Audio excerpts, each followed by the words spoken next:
بسم اللہ الرحمن الرحیم وبہ نستعین السلام علیکم ورحمۃ اللہ وبرکاتہ الحمد للہ القادر المقتدر القدیر والصلاة والسلام علی السید البشیر النذیر وعلی آلہ واصحابہ ووارث حالہ الامین المکین محی الدین برحمتک یا ارحم الراحمین وبعد فاعوذ باللہ من الشیطان الرجیم بسم اللہ الرحمن الرحیم فاسألوا اہل الذکر ان کنتم لا تعلمون صدق اللہ العظیم وصدق رسولہ النبی الکریم الامین ونحن علی ذلک لمن الشاہدین والشاکرین والحمد للہ رب العالمین قال اللہ تبارک وتعالی فی شان حبیبہ الکریم اعوذ باللہ من الشیطان الرجیم ان اللہ وملائکتہ یصلون علی النبی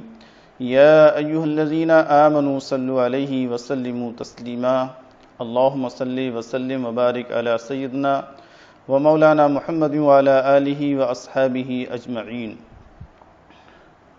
معزز ناظرین و سامعین، السلام علیکم ورحمۃ اللہ وبرکاتہ۔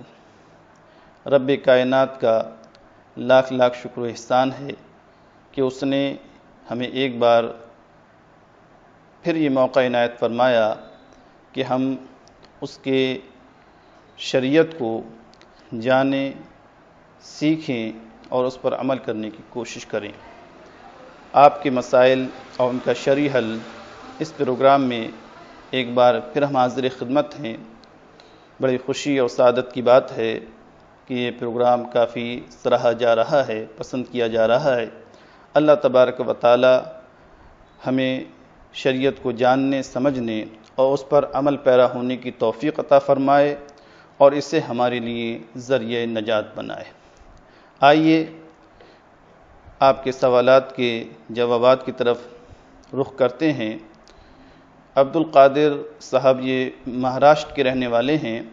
انہوں نے ایک سوال یہ ارسال کیا ہے کہ حدیث میں آیا ہے کہ جس نے وضو کرنے سے پہلے بسم اللہ نہیں پڑھی تو اس کا وضو نہیں ہوا، تو اس حدیث کا کیا مطلب ہے؟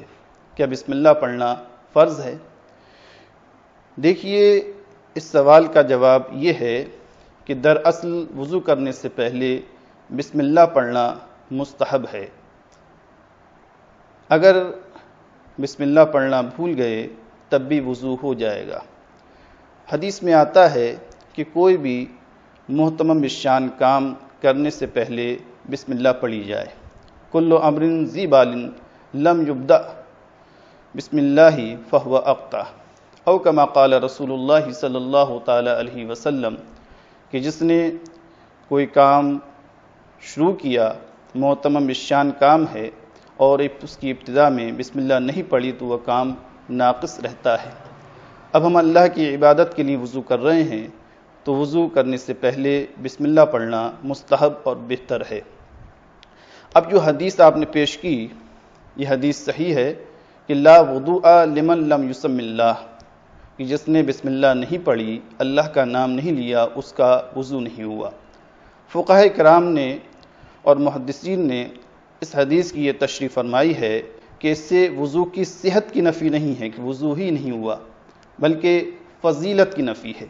وضو تو ہو گیا لیکن اس کی روحانیت جاتی رہی، اس کی نورانیت میں کمی واقع ہو گئی، کیونکہ اللہ کے نام سے یہ کام شروع نہیں کیا گیا۔ تو وضو کی صحت کی نفی نہیں ہے، لا وضوء، بلکہ کمال کی نفی ہے کہ وضو آپ کا کامل نہیں ہوا، روحانیت کے بغیر ہوا اور نورانیت کے بغیر ہوا۔ لہذا لا وضوء لمن لم یسم اللہ، اس کا مطلب یہ ہوا کہ وضو میں کمال پیدا نہیں ہوا۔ یہ مطلب نہیں ہے کہ وضو ہی سرے سے نہیں ہوا۔ تو پتہ یہ چلا کہ یہ صحت وضو کی نفی اس حدیث میں نہیں ہے بلکہ فضیلت کی نفی ہے۔ ایک سوال ہمارے کسی بھائی نے یہ ارسال کیا ہے کہ زوال کے وقت قرآن کریم کی تلاوت کی جا سکتی ہے یا نہیں؟ دیکھیے، زوال کے وقت قرآن کریم کی تلاوت کرنے میں کوئی حرج نہیں ہے، صرف نماز پڑھنے کی ممانعت ہے۔ ذکر و اذکار، تسبیح وغیرہ آپ یہ مکروہ اوقات میں پڑھ سکتے ہیں، اس کی فقہاء کرام نے اجازت دی ہے۔ ہاں کسی بھی قسم کی نماز کا وہ فرض ہو، واجب ہو، سنت ہو، نوافل ہوں، وہ مکروہ اوقات میں پڑھنا جائز نہیں۔ کسی بھائی نے ایک سوال یہ بھی ارسال کیا ہے کہ ہم نفل نماز پڑھ رہے ہوں اور ماں باپ میں سے کسی نے ہمیں پکارا تو کیا نفل توڑ کر ان کی آواز کا ہم جواب دے سکتے ہیں؟ دیکھیے، اس مسئلے کی کئی صورتیں ہو سکتی ہیں۔ پہلی صورت یہ ہے کہ ماں باپ میں سے کسی کو معلوم نہیں ہے کہ آپ نماز پڑھ رہے ہیں اور انہوں نے ضرورت یا بے ضرورت آپ کو پکارا، تو پھر آپ کو نفل نماز توڑ کر ان کی آواز پر لبیک کہنا ہے، ان کے سامنے حاضر ہونا ہے۔ اگر آپ نے ایسا نہیں کیا تو گناہ گار ہوں گے۔ دوسری صورت یہ ہے کہ ماں باپ کو علم ہے، والدین میں سے جس نے بھی پکارا ہے اسے معلوم ہے کہ آپ نماز پڑھ رہے ہیں اور بے ضرورت پکارا، تو پھر آپ نماز نہ توڑیں۔ تیسری صورت یہ ہے کہ انہیں معلوم ہے کہ آپ نماز پڑھ رہے ہیں لیکن کسی تکلیف میں ہیں، کسی مصیبت میں ہیں، یا کوئی حادثہ پیش آ گیا اور انہوں نے آواز دی، تو پھر آپ کو نفل نماز توڑنا چاہیے، اور ضروری ہے کہ آپ نفل نماز توڑ کر ان کی خدمت کریں، ان کی ضرورت پوری کریں۔ لیکن تینوں صورتوں میں اگر آپ نے نفل نماز توڑ دی تو اس کی قضا کرنا واجب ہے، کیونکہ نفل نماز پڑھنا یہ ثواب کا کام ہے، کوئی لازم اور ضروری نہیں ہے۔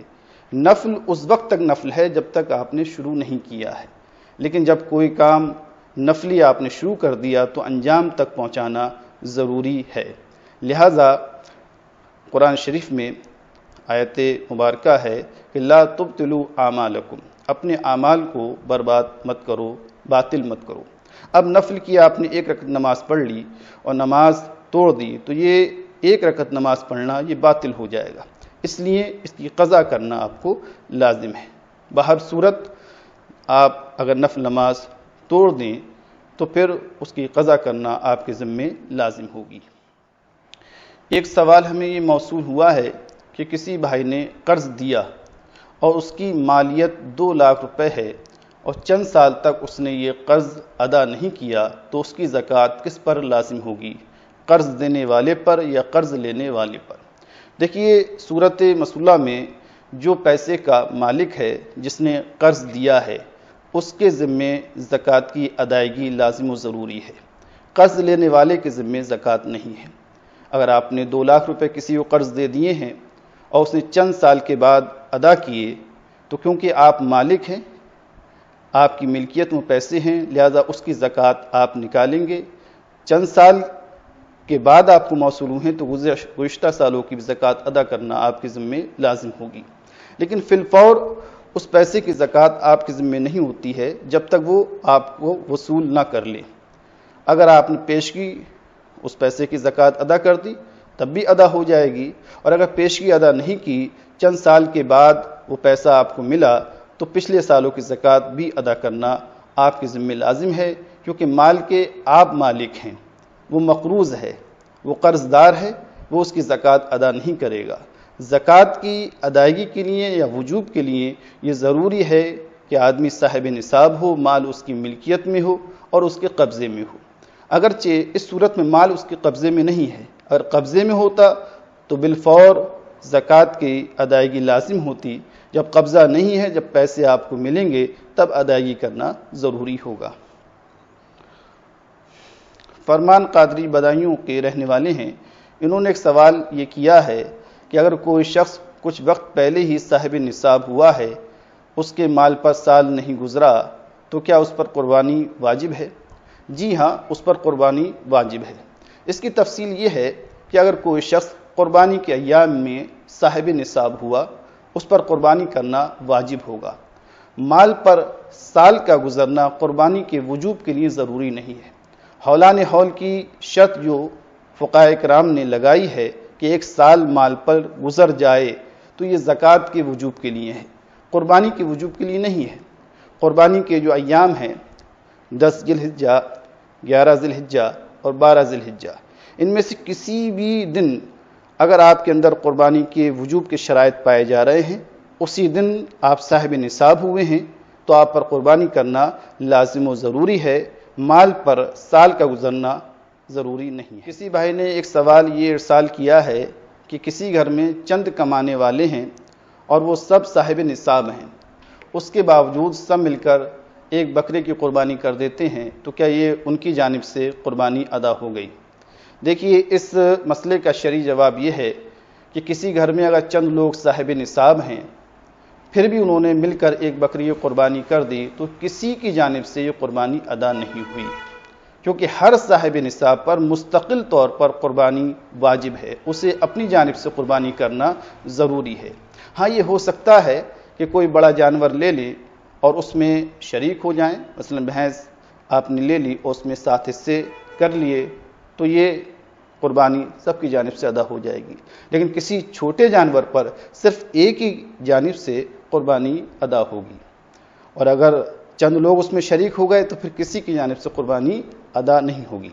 یہ بھی دیکھا گیا ہے کہ کسی گھر میں چند لوگ ہیں اور سب صاحب نصاب ہیں، لیکن سب نے مل کر سرپرست کی جانب سے، جو گھر کا کرتا دھرتا ہے، اس کی جانب سے قربانی کر دی تو یہ بھی قربانی ادا نہیں ہوگی۔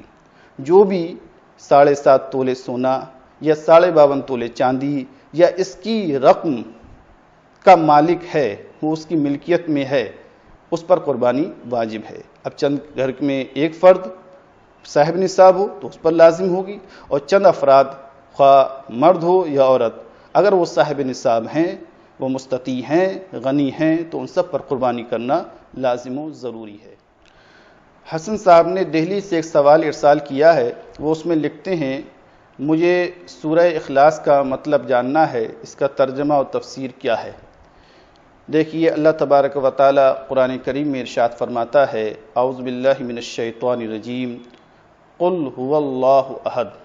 قل، یہ نبی کریم صلی اللہ تعالی علیہ وسلم کو خطاب کیا گیا ہے کہ اے رسول آپ فرما دیجئے، قل کے معنی آتے ہیں آپ کہہ دیجئے، امت کو بتا دیجئے، هو اللہ احد، اللہ ایک ہے، وہ یکتا ہے، اپنی ذات میں بھی ایک ہے، اپنی صفات میں بھی ایک ہے، وہ ہمیشہ سے ہے اور ہمیشہ رہے گا، اسی ہی کی عبادت کی جائے گی، وہ واجب الوجود ہے، وہ یکتا ہے۔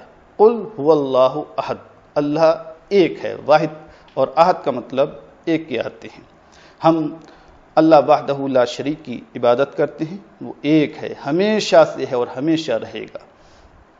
اللہ الصمد، الصمد اس کے معنی بے نیازی کے آتے ہیں، اللہ بے نیاز ہے۔ بے نیاز اسے کہتے ہیں جسے کسی کی ضرورت نہ ہو، کسی چیز کی حاجت نہ ہو، کیونکہ جو ضرورت مند ہوتا ہے وہ محتاج ہوتا ہے، اور اللہ تبارک و تعالی کسی کا محتاج نہیں، وہ کسی کا ضرورت مند نہیں، بلکہ تمام کائنات اللہ کی محتاج ہے۔ اسے نہ ہماری عبادت کی ضرورت ہے، نہ قربانی کی ضرورت ہے، نہ ہمارے سجدوں کی ضرورت ہے، نہ رکوع، نہ زکوٰۃ، نہ حج و قربانی، کسی چیز کی ضرورت نہیں ہے، وہ ہر احتیاج سے پاک، کیونکہ جو ضرورت مند ہوتا ہے اسے ہم محتاج کہتے ہیں، اور اللہ کی یہ شان نہیں ہے وہ کسی کا محتاج ہو۔ اب اگر ہم عبادت کرتے ہیں تو یہ ہمارے اپنے فائدے کے لیے ہے۔ سبحان اللہ، اے اللہ تو پاک ہے، الحمدللہ، اے اللہ تمام تیری ہی تعریف ہے، اللہ اکبر، اے اللہ تو سب سے بڑا ہے۔ تو یہ ہمارے ورد کرنے سے اس کی کبریائی میں زیادتی پیدا نہیں ہوئی ہے، کیونکہ اللہ کی ذات ہر کمی و بیشی سے پاک ہے، جس میں کمی ہوتی ہے اس میں اضافہ ہوتا ہے۔ اللہ کی ذات میں، اس کے صفات میں، اس کے افعال میں نہ کمی ہے نہ زیادتی ہے، وہ ہر کمی و زیادتی سے پاک ہے۔ ہمارے کہنے سے اس کے اندر پاکی پیدا نہیں ہوئی، ہمارے کہنے سے اس کے اندر بڑائی پیدا نہیں ہوئی، ہمارے کہنے سے وہ قابل تعریف نہیں ہوا، وہ ہمیشہ سے قابل تعریف ہے اور ہمیشہ سے قابل تعریف اور ہمیشہ قابل تعریف رہے گا۔ تو اللہ تبارک و تعالی بے نیاز ہے، یہ عقیدہ رکھنا ہر مسلمان کے لیے ضروری ہے۔ سورہ اخلاص میں آگے اللہ تعالیٰ فرماتا ہے، لم یلد ولم یولد، نہ اس نے کسی کو جنا ہے،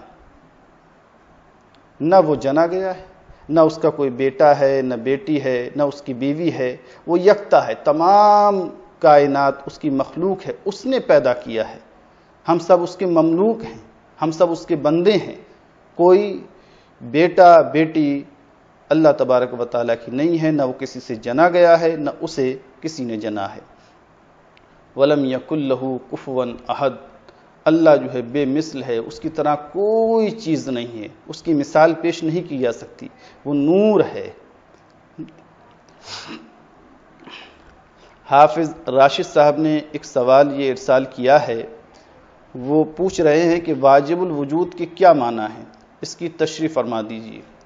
دیکھیے، واجب الوجود، واجب کے معنی ہوتے ہیں ضروری، وجود جس کا وجود ضروری ہو اسے واجب الوجود کہتے ہیں، اور یہ لفظ اپنی معنویت کے ساتھ صرف ایک ذات پر صادق آتا ہے، اور وہ ذات رب کائنات کی ذات ہے، وہ واجب الوجود ہے جو ہمیشہ سے ہے اور ہمیشہ رہے گا۔ باقی تمام کائنات، اس کے علاوہ تمام مخلوق، یہ ممکن الوجود ہے، اس کا ہونا نہ ہونا سب برابر ہے۔ ممکن الوجود حادث ہے، یعنی پہلے نہیں تھی بعد میں ہوئی، اور ایک زمانہ ایسا گزرے گا وہ نہیں ہوگا، وہ ممکن الوجود ہے۔ چاہے وہ آسمان ہو، زمین ہو، انسان ہوں، درندے ہوں، پرندے ہوں، تمام مخلوق، ایک وقت ایسا گزرا ہے یہ چیز نہیں تھی، ایک زمانہ ایسا گزرا ہے یہ چیز نہیں تھی، اب ہیں، اور آئندہ ایسا زمانہ آئے گا کہ یہ چیز معدوم ہو جائے گی۔ تو اللہ کے سوا کوئی ایسی ذات نہیں ہے جو واجب الوجود ہو۔ اللہ واجب الوجود ہے، وہ ہمیشہ سے ہے اور ہمیشہ رہے گا، کبھی اس کی ذات پر عدم طاری نہیں ہوا۔ اس کے علاوہ تمام مخلوق ممکن الوجود ہے، یہ معنی ہے واجب الوجود کے۔ ایک بھائی نے یہ سوال ارسال کیا ہے کہ ہم نے اگر کوئی برا عمل کیا، ہم سے کوئی برا عمل سرزد ہوا، تو ہم اسے تقدیر کی طرف منسوب کر دیتے ہیں یا اللہ کی طرف منسوب کر دیتے ہیں، تو ایسا کرنا کیسا ہے؟ دیکھیے، ایسا کرنا غلط ہے۔ تمام اعمال خواہ اچھے ہوں یا برے ہوں، اس کا خالق تو اللہ تبارک و تعالیٰ ہے، بندے کو اختیار دیا گیا ہے، بندے کو اختیار دے کر وہ اس عمل کو کرتا ہے تو وہ کاسب کہلاتا ہے۔ لہٰذا کسی برے عمل کی نسبت اللہ تبارک و تعالیٰ یا تقدیر کی طرف نہیں کرنا چاہیے۔ اگر اچھا عمل کر رہے ہیں تو اس کی نسبت اللہ کی طرف کیجئے، اور اگر کوئی برا عمل سرزد ہوا تو اس کی نسبت شیطان یا اپنے نفس کی طرف کی جانی چاہیے۔ مبشر صاحب بریلی سے ایک سوال ارسال کر رہے ہیں کہ موضوع پر مسح کرنے کا مسئلہ ذرا تفصیل سے سمجھا دیجئے، موضوع پر مسح کرنا کیسا ہے؟ دیکھیے، موضوع پر مسح کرنا جائز ہے۔ اگر آپ چمڑے کے موزے پہنے ہوئے ہیں تو اس موضوع پر آپ مسح کر سکتے ہیں۔ وضو کے اندر اللہ تبارک و تعالیٰ نے صراحتاً حکم دیا ہے کہ آپ پیروں کو دھوئیے، چہروں کا دھونا، ہاتھوں کا کونیوں سمیت دھونا اور پیروں کا دھونا، یہ وضو کے اندر فرض ہے۔ لہٰذا احادیث مبارکہ میں بے شمار ایسی احادیث آئی ہیں جس میں مسح علی الخفین کا ذکر ہے۔ آپ نے وضو کیا، وضو کرنے کے بعد آپ نے پیر دھوئے، اس کے بعد چمڑے کے موزے آپ نے پہن لیے یا کوئی دبیز قسم کے موزے پہن لیے جس کے اندر پانی سرعت نہ کرے۔ اب جو مقیم ہیں وہ 24 گھنٹے یعنی دن رات، ایک دن اور ایک رات اس پر مسح کر سکتے ہیں، اور جو مسافر ہے اس کے لیے مدت مسح 3 دن 3 راتیں ہیں۔ اب اس کی ابتدا کیسے ہوگی؟ مثلا آپ نے تازہ وضو کیا، اس میں پیر دھو لیے، اور دھونے کے بعد آپ نے موزے پہن لیے۔ مثلا فجر کی نماز کے لیے آپ نے وضو کیا اور پیر دھونے کے بعد آپ نے موزے پہن لیے۔ اب تقریباً دوپہر کے وقت آپ کا وضو ٹوٹا، تو اس وقت آپ پورا وضو کرنے کے بعد پیر نہیں دھویں گے، انہی موزوں پر مسح کر لیں گے۔ اب آپ کو 24 گھنٹے یعنی جس وقت آپ نے ابتدا کی ہے موضوع پر مسح کی، اگر آپ مقیم ہیں تو اگلے دن اسی وقت تک آپ اس موضوع پر مسح کر سکتے ہیں۔ 24 گھنٹے گزر جائیں گے تو آپ کو منہ سے اتار کر دوبارہ مسح کرنا ہوگا۔ یہ حدیث مسح علی الخفین کی متواتر المعنی ہے، اور اس حدیث کی کثیر صحابہ نے اس حدیث کو روایت کیا ہے۔ انور حسین صاحب جو اولا ضلع بریلی کے رہنے والے ہیں، انہوں نے ایک سوال یہ ارسال کیا ہے کہ ایمان مفصل جو پڑھائی جاتی ہے اس کا کیا مطلب ہے؟ اس کا جواب ذرا تفصیل سے عنایت فرمائیں۔ دیکھیے، ایمان مفصل میں ان چیزوں کا بیان ہے جن پر ہمارا ایمان لانا، یقین کرنا ضروری ہے۔ آمنت باللہ، میں اللہ پر ایمان لایا۔ اس کا مطلب یہ ہے کہ میں نے اللہ کو ایک جانا، اسی کو عبادت کے لائق جانا، وہ ہمیشہ سے ہے اور ہمیشہ رہے گا، وہ بے عیب ہے، ہر خوبی کا جامع ہے، ہر برائی سے مبرہ و منزہ ہے۔ آمنت باللہ، میں نے اللہ کے وجود کا اقرار کیا، میں نے اللہ کے وجود کو تسلیم کیا، میں نے اس کی وحدانیت کا اقرار کیا، میں نے اس کی الوہیت اور ربوبیت کا اقرار کیا۔ یہ معنی ہے آمنت باللہ کے۔ آمنت باللہ و ملائکتہ، اور میں نے اس کے فرشتوں پر ایمان لایا، یعنی فرشتے حق ہیں، ان کا وجود ہے، اس کو میں نے تسلیم کیا۔ قرآن کریم میں فرشتوں کا بارہا ذکر کیا گیا ہے، احادیث مبارکہ میں اس کا تذکرہ ہے۔ یہ نورانی مخلوق ہیں، نور سے پیدا ہیں، یہ معصوم ہیں، ان سے گناہ سرزد نہیں ہو سکتے، یہ ہمیشہ عبادت، ذکر، تسبیحات میں مشغول رہتے ہیں۔ اللہ تبارک و تعالیٰ نے ان کے ذمہ داریاں سپرد کی ہیں، کام سپرد کیے ہیں، اسے انجام دیتے ہیں۔ 4 فرشتے بڑے مشہور ہیں، حضرت جبریل امین علیہ السلام، حضرت میکائیل علیہ السلام، حضرت اسرافیل علیہ السلام، حضرت عزرائیل علیہ السلام، جنہیں ملک الموت کہا جاتا ہے۔ حضرت جبریل امین یہ اللہ کے پیغامات ان کے انبیاء رسولوں پر لے کر آتے ہیں، اور آخر میں جناب نبی کریم صلی اللہ علیہ وسلم کی بارگاہ میں یہ قرآن کریم لے کر آئے، اللہ کے پیغام لے کر آئے۔ اسرافیل علیہ السلام، انہیں اللہ تبارک و تعالیٰ نے ایک سور دیا ہے، یہ سور پھونکنے پہ مقرر ہیں، جب آخری دن ہوگا تو یہ سور پھونکیں گے اور قیامت برپا ہوگی۔ حضرت میکائیل علیہ السلام، ان کے ذمے بھی اللہ تبارک و تعالیٰ نے بے شمار ذمہ داریاں مقرر فرمائی ہیں۔ حضرت عزرائیل علیہ السلام یہ ملک الموت کے نام سے بھی جانے جاتے ہیں۔ بعض فرشتے آپ کے نامہ اعمال لکھتے ہیں، جنہیں ہم کرامن کاتبین کہتے ہیں۔ بعض فرشتے وہ ہیں جو قبر میں آپ سے سوالات کریں گے، جنہیں منکر نکیر کہتے ہیں۔ بعض فرشتے وہ ہیں جو آپ کے درود و سلام کو نبی کریم صلی اللہ علیہ وسلم کی بارگاہ میں پیش کرتے ہیں۔ بعض حاملین عرش ہیں، اور بعض فرشتے وہ ہیں جو آپ کی حفاظت پر مامور ہیں۔ بعض فرشتے وہ ہیں جو اللہ کی ذکر الہی کی محفلوں میں موجود رہتے ہیں، اور اس ذکر الہی کی محفل میں برکتوں کا سبب بنتے ہیں۔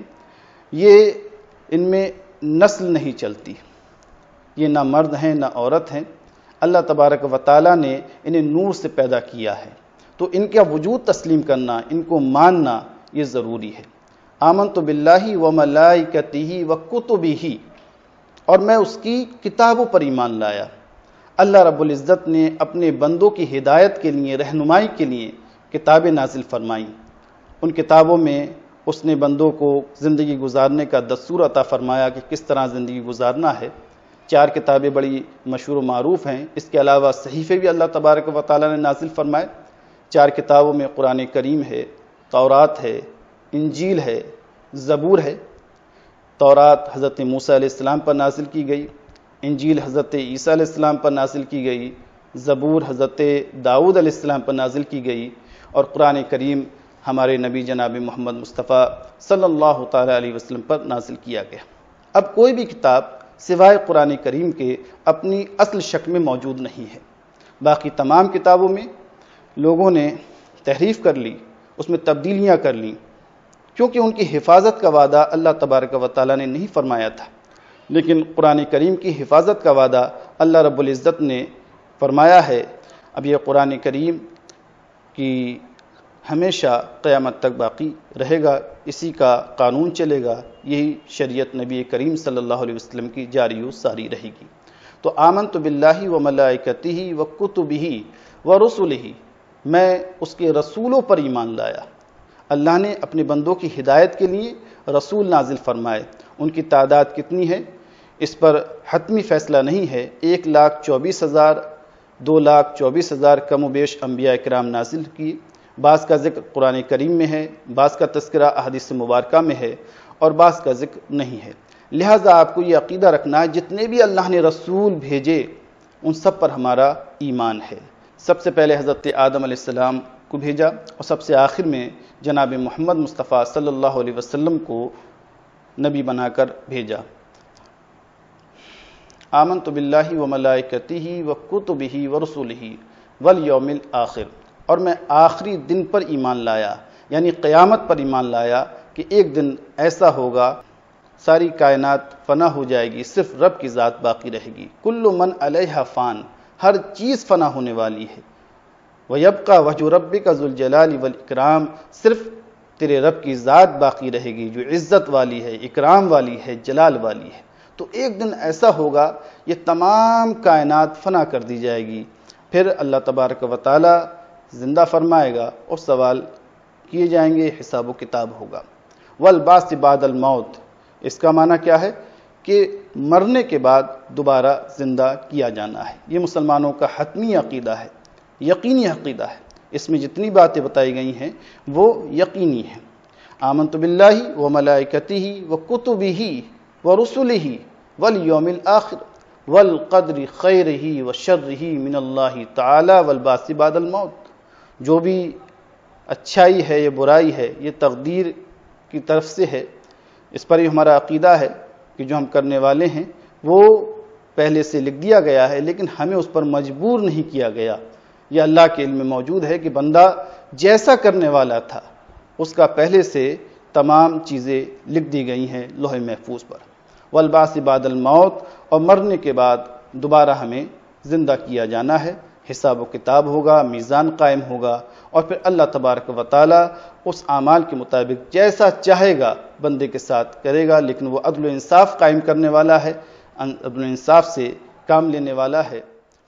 محمد دانش ساکن وزیر گنج ضلع بدایوں کے رہنے والے ہیں، انہوں نے ایک سوال یہ بھیجا ہے کہ صحابی اور تابعی کسے کہتے ہیں، دونوں میں کیا فرق ہے؟ دیکھیے، جس نے نبی کریم صلی اللہ علیہ وسلم کو ایمان کی حالت میں دیکھا اور ایمان پر ہی اس کا انتقال ہوا تو اسے صحابی کہتے ہیں۔ ان کا بہت ہی عظیم درجہ ہے، صحابی کا بہت بڑا رتبہ اور مقام ہے۔ جس نے نبی کو اپنی ظاہری آنکھوں سے دیکھا یا ان کی صحبت پائی ایمان کی حالت میں، اور ایمان ہی کی حالت میں ان کا انتقال ہوا، انہیں صحابی کہا جاتا ہے۔ اور جس نے کسی صحابی کو ایمان کی حالت میں دیکھا اور ایمان ہی کی حالت میں اس کا انتقال ہوا، اسے تابعی کہا جاتا ہے۔ کسی بھائی نے ایک سوال ارسال کیا ہے، کیا انبیاء کرام اپنی قبروں میں زندہ ہیں؟ اس کی کیا دلیل ہے؟ دیکھیے، انبیاء کرام اپنی قبروں میں بحیات ہیں۔ قرآن کریم ارشاد فرماتا ہے، وَلَا تَقُولُوا لِمَنْ يُقْتَلُ فِي سَبِيلِ اللَّهِ أَمْوَاتٌ بَلْ أَحْيَاءٌ وَلَكِنْ لَا تَشْعُرُونَ، کہ یہ اللہ کی راہ میں شہید کر دیے گئے، قربان کر دیے گئے، جنہوں نے شہادت کا درجہ پایا، ان کے بارے میں یہ مت کہو کہ وہ مردہ ہیں، بل احیاء، بلکہ وہ زندہ ہیں، لیکن تمہیں ان کی زندگی کا شعور نہیں۔ دیکھیے، شہید کے بارے میں قرآن کریم ارشاد فرما رہا ہے کہ وہ زندہ ہیں، ان کے بارے میں مردہ لفظ بھی استعمال نہیں کیا جائے گا۔ اور ایک جگہ تو یہ ارشاد فرمایا گیا کہ ان کے بارے میں مردہ گمان بھی مت کرو، یعنی نہ مردہ لفظ کہو نہ مردہ سوچو۔ آپ اندازہ کر سکتے ہیں کہ شہید کا، یہ حتمی اور یقینی بات ہے کہ شہید کا درجہ نبی سے کم ہے، نبی اور رسول کا بہت عظیم مرتبہ ہے۔ جب شہید کے بارے میں اللہ رب العزت نے فرمایا وہ مردہ نہیں ہیں، انہیں مردہ نہ کہا جائے گا نہ ان کے بارے میں سوچا جائے گا، تو پھر نبی کا درجہ تو بہت ہی بلند و بالا ہے، وہ کس طرح مردہ ہو سکتے ہیں؟ صحیح حدیث میں نبی کریم صلی اللہ تعالی علیہ وسلم نے ارشاد فرمایا، ان اللہ حرم علی الارض ان تأکل اجساد الانبیاء، کہ اللہ تبارک و تعالی نے زمین پر اس بات کو حرام کر دیا ہے کہ وہ کسی نبی کے جسم کو کھائے۔ ان کے جسم موجود ہیں، اس میں کسی بھی قسم کی کوئی تبدیلی نہیں ہوئی ہے۔ اللہ تبارک و تعالی نے بہت اعلیٰ زندگی عطا فرمائی ہے۔ ہمارے نبی کریم صلی اللہ علیہ وسلم قبر انور کے اندر بھی اپنی امت کے اعمال سے باخبر ہیں، تو لہٰذا انبیاء جو ہیں اپنی قبروں میں زندہ ہیں۔ ایک بھائی نے یہ سوال ارسال کیا ہے کہ نکسیر سے کیا وضو ٹوٹ جاتا ہے؟ جی ہاں، نکسیر ٹوٹنے سے وضو آپ کا جاتا رہتا ہے، کیونکہ نکسیر میں خون نکلتا ہے اور جسم کے ظاہری حصے سے جس جگہ سے بھی خون نکلے گا اس سے وضو ساقط ہو جاتا ہے۔ ایک بھائی نے سوال کیا ہے کہ تیمم کب کیا جاتا ہے، اس کا طریقہ کیا ہے؟ دیکھیے، جب آپ پانی استعمال کرنے پر قادر نہ ہوں، پانی استعمال کرنے کی آپ کو قدرت نہ ہو، اب اس کا سبب کچھ ہو، آپ بیمار ہیں، ڈاکٹر نے منع کر دیا ہے، پانی استعمال نہیں کر سکتے، یا آپ سفر میں ہیں، آپ مسافر ہیں، کہیں پانی دستیاب نہیں ہے، 1 میل تک آپ کو پانی نہیں مل رہا ہے، یا پانی سامنے موجود ہے لیکن جان مال کا اندیشہ ہے، خوف ہے، تو اس صورت میں آپ پانی استعمال کرنے پر قادر نہیں ہیں۔ اور جب پانی استعمال کرنے پر قادر نہیں ہیں تو شریعت نے اس بات کی اجازت دی ہے کہ آپ تیمم کر کے نماز پڑھ سکتے ہیں۔ تیمم کا طریقہ یہ ہے کہ آپ دونوں ہاتھوں کا پاک مٹی پر ماریے، کسی بھی پاک چیز پر، جس میں مٹی ہے، چونا ہے، پنڈول ہے، یا کوئی اور قسم کی جو مٹی کی زمین کی جنس سے ہے، اور اسے جھاڑنے کے بعد اپنے چہرے پر مل لیجیے، اس کے بعد دوسری ضرب لگائیے اور اپنے ہاتھوں کو مل لیجیے۔ یہ تیمم ہے، اور تیمم کا نیت فرض ہے، 2 ہی فرض ہیں، ایک نیت کرنا، دوسرا ضرب لگانا، 2 ضربیں لگانا، اور اس سے آپ نماز ادا کر سکتے ہیں۔ اس ایپیسوڈ میں انہی سوالات پر اکتفا کیا جاتا ہے۔ آپ کی اسکرین پر ایک نمبر نظر آ رہا ہوگا، کوئی بھی سوال آپ کے ذہن میں اگر گردش کر رہا ہے، آپ کو کوئی الجھن ہے اور اس کا جواب آپ کو چاہیے، تو اس نمبر پر آپ ارسال کر سکتے ہیں۔ اللہ تبارک و تعالی ہمیں دین کو جاننے، سمجھنے اور اس پر عمل کرنے کی توفیق عطا فرمائے۔ آمین۔ وآخر دعوانا ان الحمد للہ رب العالمین۔